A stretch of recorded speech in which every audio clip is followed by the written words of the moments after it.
ఎంతమంది చనిపోవట్లేదు సార్? ఎంతమంది చచ్చిపోతున్నారు, హార్ట్ అటాక్స్, సూసైడ్ చేసుకొని చచ్చిపోతున్నారు. ఫేవరిజము, ఒక సింపతి అనేది అమ్మాయిలకే ఉంటుంది. అబ్బాయిలకి ఉండట్లేదు. అబ్బాయిలకు ఉండట్లేదమ్మా, 101% దట్స్ ట్రూ.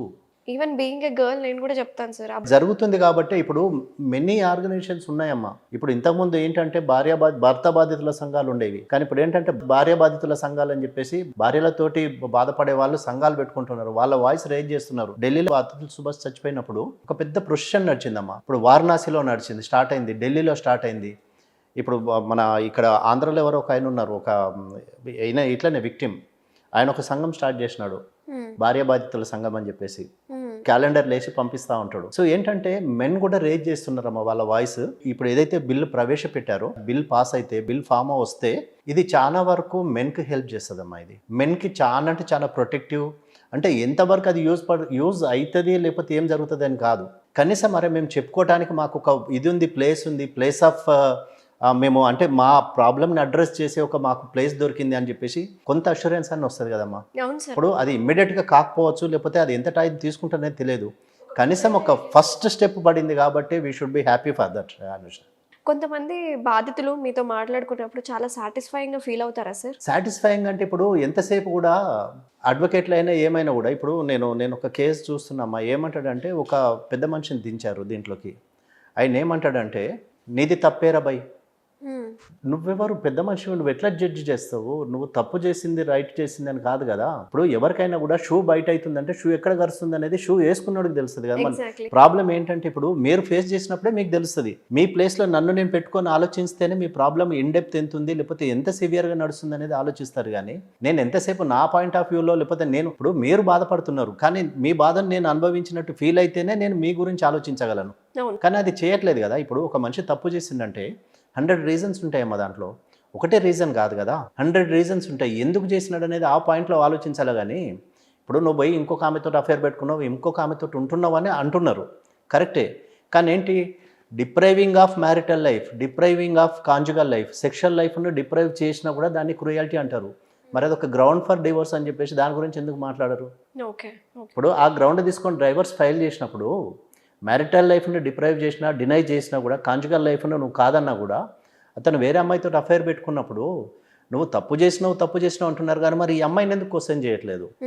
అమ్మాయిని కూడా క్వశ్చన్ చేయాలి కదా, నువ్వు చేసేది తప్పు అని చెప్పేసి ఆమె కూడా ఎవరో ఒకరు చెప్పాలి కదా. అంటే నువ్వేం చేసినా అంటే తాను చేస్తే రైట్, నేను చేస్తే తప్పు అనేది కాదు కదమ్మా. ఇప్పుడు అసలు విమెన్ కమిషన్కి సిగ్నిఫికెన్స్ ఏంటి సార్? ఇది కూడా ఎప్పుడో వచ్చింది కదా విమెన్ కమిషన్. విమెన్ కమిషన్ ఉంది అమ్మ, వాళ్ళకున్న ప్రాబ్లమ్స్ను అడ్రస్ చేయమని, లేకపోతే విమెన్ కమిషన్ ఇప్పుడు ఒకటమ్మా, విమెన్ కమిషన్ అయినా మెన్ కమిషన్ అయినా కూడా పొలిటికల్ ప్రెషర్ లేకుండా ఇండిపెండెంట్గా వాళ్ళు యాక్ట్ చేయగలిగితే, ఇండిపెండెంట్గా డెసిషన్స్ తీసుకోగలిగితే ఇట్స్ నథింగ్ లైక్. కానీ ఏంటంటే ప్రతి ఒక్క దాంట్లో పొలిటికల్ ఫోర్స్ దిగిపోయి, లేకపోతే మ్యాన్ పవర్, మజిల్ పవర్ దిగిపోయి, ఎప్పుడైతే దాంట్లో ఫైనాన్షియల్ ఇన్వాల్వ్మెంట్ స్టార్ట్ అయిద్దో ఇంకా దానికి అంత ఎఫెక్టివ్ ఏముండదు అనుష. అక్కడ ఏంటంటే ఎవరో ఒకళ్ళు చెప్తారు, ఏదో పొలిటికల్ పార్టీ అఫిలియేట్ అయిన వాళ్ళే వస్తారు దాంట్లోకి, మా ఎమ్మెల్యే కూతురు లేకపోతే మా ఎమ్మెల్యే కొడుకు అని చెప్పేసి చెప్తారు, అంతే నేరుగారిపోద్ది అక్కడికి. అక్కడే అంటే ఏదో జరుగుతుంది, గొప్ప మేలు జరుగుతుంది అని కాదు, కనీసం అంటే మా వాయిస్ వినటానికి ఒకళ్ళు ఉన్నారు, లేకపోతే దేర్ ఈస్ సంబడి, లేకపోతే ఆ టైంలో ఇప్పుడు సూసైడ్ చేసుకోవటానికి దానికి గంటలు ప్లానింగ్ ఏముండదు, మా ఫ్రాక్షన్ ఆఫ్ అ సెకండ్, ఒక సెకండ్లో తీసుకునే డెసిషన్ అంతే. ఇంకా దీని గురించి ఇప్పుడు అతుల్ సుభాష్ అంటే ఒక 24 పేజెస్ లెటర్ రాసినాడు, కానీ అంత ప్లానింగ్ చేసే వాళ్ళు ఏంటి, నా ప్రాబ్లంకి ఇంకా సొల్యూషన్ లేదు, ద ఎండ్. అంటే సైకలాజికల్ స్టేట్ కూడా సమ్ డిఫరెంట్ ట్రాన్స్ లో ఆ టైంలో వాళ్ళకు వినేవాళ్ళు కావాలమ్మా. కానీ ఎవరు వింటారు చెప్పండి? ఇంట్లో తల్లిదండ్రులు వినరు, ఇంట్లో ఫ్రెండ్స్కి చెప్పుకోలేరు పోయి, అయితేనేమో డ్రగ్ అడిక్ట్ కావాలి, లిక్కర్ అడిక్ట్ కావాలి,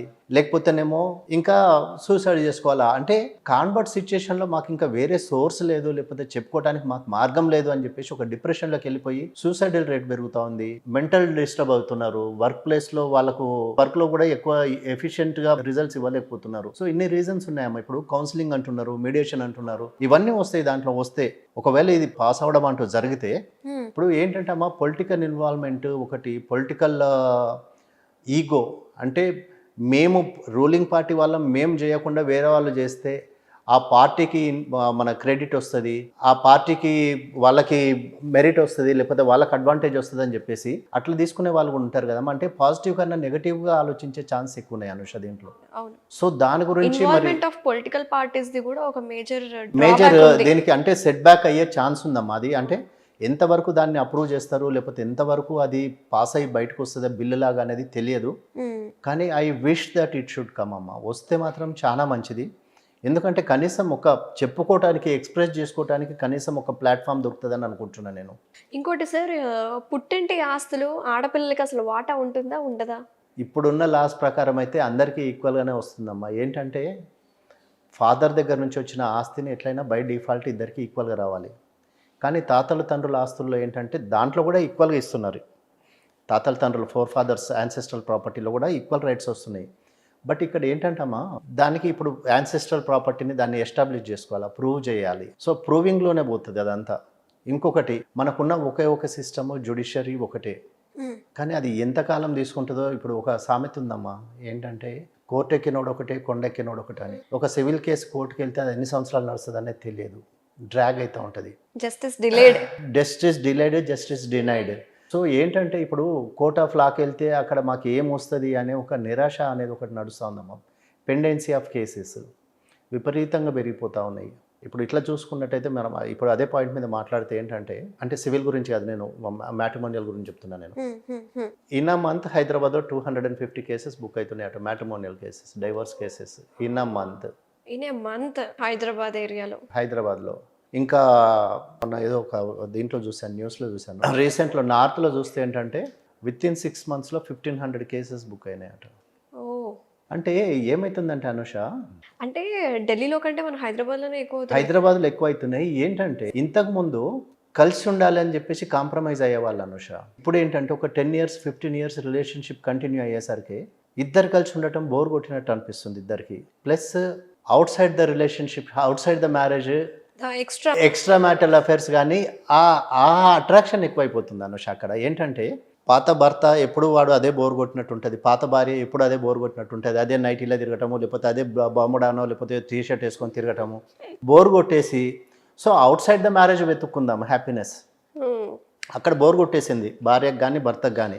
సో ఒక బయటికి వెళ్ళటానికి ఒక సోర్స్ ఉంది. నీకేంటి, ఆఫీసులో ఎవరొకళ్ళు కొద్దిగా మంచిగా మాట్లాడతారు, అబ్బాయి అమ్మాయి కానీ, లేకపోతే పొరుగింటి పుల్లకూర. The other side of the river is always green. ఏంటంటే ఇది దాటి బయటకు వెళ్తే అటంతా పచ్చగానే కనపడుతుంది, అక్కడ పోయి చూస్తే అక్కడ కూడా అట్లే ఉంటుంది. కానీ ఏంటంటే అది ఒక భ్రమ అంతే.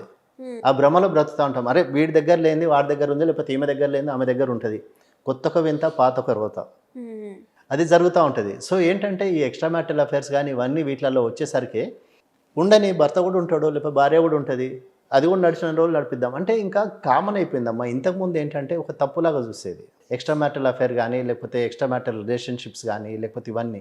హైదరాబాద్ నెంబర్ 1 ప్లేస్లోకి వస్తుంది. వర్క్ కల్చర్లో కానీ, లేకపోతే వర్క్ రిలేషన్షిప్స్లో కానీ, ఆఫీస్ కల్చర్లో ఈ ఎక్స్ట్రా మ్యారిటల్ అఫైర్స్ అనేవి డబుల్ ఇదైపోతా ఉన్నాయి.